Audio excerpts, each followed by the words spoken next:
एक गांव में एक बड़ा साहूकार रहता था।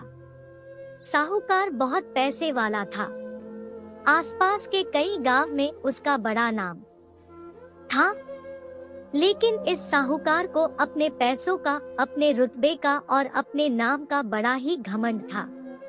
वह अपने नाम को बनाए रखने के लिए बहुत ज्यादा सोचता था और बिना किसी के भावनाओं की कद्र किए वो सब करता था जो उसे लगता था कि करना चाहिए। साहूकार को कई सालों बाद एक संतान प्राप्ति हुई थी। साहूकार ने अपने इस खुशी को मनाने के लिए अपने घर पर एक बहुत बड़ा कार्यक्रम रखा, जिसमें उसने आसपास के गांव के सभी श्रीमंत लोगों को और सिर्फ ऐसे रिश्तेदारों को जो पैसे वाले थे बुलाया था। पास के ही गांव में साहूकार की खुद की सगी बहन भी रहती थी। क्योंकि इन दिनों उसकी आर्थिक परिस्थिति कुछ अच्छी नहीं थी, इसलिए उसने अपनी बहन को तक इस कार्यक्रम के लिए नहीं बुलाया। साहूकार ने जिस कार्यक्रम का आयोजन किया था वह इतना भव्य था और इसके अलावा उसमें इतने प्रसिद्ध और श्रीमंत लोग आने वाले थे कि इस कार्यक्रम की चर्चाएं हर गांव में होने लगी। यह खबर उस साहूकार की बहन तक भी पहुंच गई। बहन को यह जानकर बहुत ज्यादा खुशी हुई कि इतने सालों बाद उसके भाई को आखिरकार संतान सुख प्राप्त हो ही गया। बहन ने सोचा कि भाई गलती से उसे इस बारे में बताना भूल गया होगा और अपनों को भला कोई न्योता देता है। भोली बहन ने अपने भाई के यहाँ उस कार्यक्रम में जाने की तैयारियां शुरू कर दी। जिस दिन वह कार्यक्रम था उस दिन बहन सुबह सुबह ही अपने भाई के घर जाने के लिए निकल पड़ी। रास्ते में अपने पुराने मैले कपड़े देख उसे ख्याल आया कि अगर किसी और के घर जाना होता तो मैं ऐसे कपड़ों में जाने की सोचती भी नहीं, लेकिन मैं तो मेरे अपने घर, मेरे मायके जा रही हूँ, वहाँ मुझे ये सब सोचने की कोई जरूरत नहीं है। जैसे ही वह अपने मायके पहुंची, वहां का भव्य आयोजन देखकर वह बहुत खुश हो गई और उसे अपने भाई पर बहुत गर्व हुआ। वहां पर वह जल्दी से जल्दी अपने भाई को मिलकर उसकी खुशी में शामिल होना चाहती थी। वह तुरंत सीढ़ियां चढ़कर घर के अंदर प्रवेश कर गई। उसने देखा कि उसका भाई मेहमान के तौर पर आए सभी धनाढ्य और नामी लोगों का स्वागत करने में व्यस्त है। बहन जैसे ही अपने भाई की तरफ उससे मिलने के लिए बढ़ी, उसके भाई की नजरें उस पर पड़ गई और अपनी बहन को ऐसे मैले पुराने कपड़ों में देखकर भाई ने उससे मिलना तो दूर बल्कि तुरंत बहाना बनाकर वहां से निकल गया। बहन ने सोचा इतने लोगों में बेचारा अकेला भाई क्या क्या करे, जरूर उसे कुछ काम याद आया होगा, इसलिए वहां से चला गया होगा। बहन बाद में अपनी भाभी से मिलने गई। भाभी ने उसका स्वागत किया और उसे खाना खाने के लिए आग्रह किया। बहन ने सोचा ठीक है, पहले खाना खा लेती हूँ, फिर बाद में आराम से भाई से मिल लूंगी।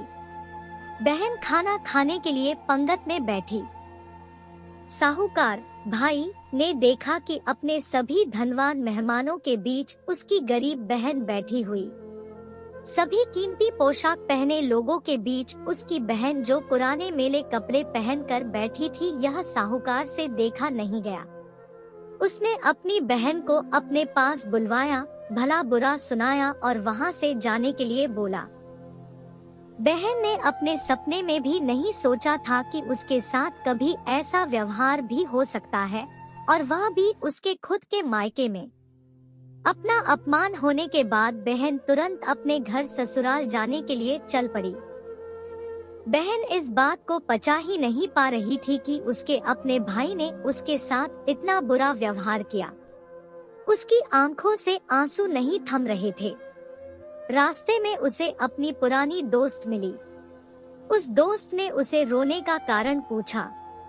हालांकि बहन उसे कुछ भी नहीं बताना चाहती थी, लेकिन दोस्त के बार बार पूछने पर उसने उसके साथ हुई सारी घटना उसे बता दी। उसकी दोस्त एक समझदार महिला थी और काफी प्रैक्टिकल सोचने वाली थी।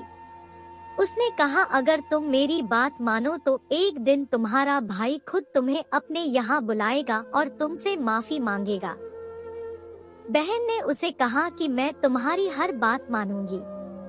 बताओ मुझे क्या करना होगा। दोस्त ने कहा कि तुम इस अपमान को, इस दुख को एक दिशा दे दो और कोई गृह उद्योग शुरू कर दो। उसमें इतनी मेहनत करो कि उस काम में तुमसे अच्छा कोई भी ना हो। बहन को अपने दोस्त की बात सही लगी। उसने घर पहुंचकर अपने आंसू पोंछकर उसी दिन से एक गृहोद्योग शुरू किया। उसने दिन रात मेहनत की, अपने साथ कई और गांव की महिलाओं को जोड़ा और देखते ही देखते उसका गृह उद्योग चल पड़ा। कुछ और अब वह पैसों के मामले में अपने भाई से भी ज्यादा बड़ी बन गई। भाई को भी जब यह पता चला कि उसकी बहन इतनी श्रीमंत हो गई है, तो उसने सोचा कि एक बार उससे मिलकर आया जाए। वह जब अपने बहन को उसके घर मिलने पहुंचा तो बहन ने उसका किसी राजा महाराजा की तरह स्वागत किया, उसके पसंद का खाना खिलाया। बहन का ऐसा व्यवहार देखकर भाई को अपनी पिछली गलती का एहसास हुआ, इसलिए उसने अपनी बहन को अपने घर होने वाली पूजा के लिए आमंत्रित किया। कुछ ही दिनों बाद बहन अपने भाई के यहाँ उस पूजा के लिए पहुँच गई। जैसे ही बहन अपने भाई के घर पहुंची, उसका भाई उसके स्वागत के लिए दरवाजे में ही खड़ा था। बहन अपने महंगी गाड़ी में आई थी। उसने बहुत कीमती साड़ी और उससे भी ज्यादा कीमती गहने दागिने पहन रखे थे। बहन का ऐसा ठाट बाट देखकर सिर्फ भाई नहीं बल्कि उसका पूरा गांव दंग रह गया। भाई दौड़कर आया और बहन की गाड़ी का दरवाजा खोलकर उसे बाहर आने के लिए कहा और बड़े प्यार से उसे पूजा का प्रसाद ग्रहण करने के लिए बुलाया। बहन को इस बार 12 पकवान परोसे गए थे। चांदी की थाली में उसे खाना दिया गया था। वह साथ में एक सोने की चम्मच भी रखी गई थी। उसके बैठने के लिए बेशकीमती पाट रखा गया था। बहन को यह सब देखकर उसके वह पुराने दिन याद आ गए जब भाई ने उसे बिना खाना खिलाए ही भला बुरा कहकर वापस लौटा दिया था। बहन खाना खाने के लिए तो नहीं बैठी, लेकिन उसने अपने सारे कीमती दाग दागिने और जेवर उतारकर उस थाली के साथ मने रख दिए और खाने में से कुछ निवाले उन दाग दागिना पर रख दिए। बहन का ऐसा व्यवहार देखकर सभी हैरान थे। किसी को नहीं समझ में आ रहा था कि बहन ऐसा क्यों कर रही है। आखिर वह क्यों उन जेवरों को खाना खिला रही है। जब सभी ने उससे पूछा कि वह क्यों ऐसा कर रही है, तब बहन ने सबके सामने बताया कि आज जो उसका इतना मान सम्मान हो रहा है, वह दरअसल उसका नहीं, उसके इन्हीं कीमती दाग दागिनों और कपड़ों का हो रहा है। क्योंकि मैं तो अभी भी वही पुरानी साहूकार की बहन ही हूँ। अगर कुछ बदला है तो वह मेरी परिस्थिति है, मेरे कपड़े और गहने हैं। भाई ने अपनी गलती का एहसास होने पर इस बार अपनी बहन के पैर पकड़कर माफी मांगी। बहन जो पहले भी अपने भाई से निस्वार्थ प्रेम करती थी, उसने अपने भाई को माफ कर दिया और उसे गले से लगा लिया। दोस्तों, पैसे सिर्फ हमारे जीवन को सरल बनाने के लिए है, जबकि रिश्ते जीवन में मिले किसी वरदान की तरह है, अगर उन्हें सच्चे मन से और निस्वार्थ भाव से निभाए जाए। पैसे खर्च हो जाए तो आप बाद में भी कमा सकते हैं, मगर रिश्ते खर्च हो जाए, टूट जाए, तो दुनिया का सारा धन भी आपको उन्हें वापस नहीं दिला सकता।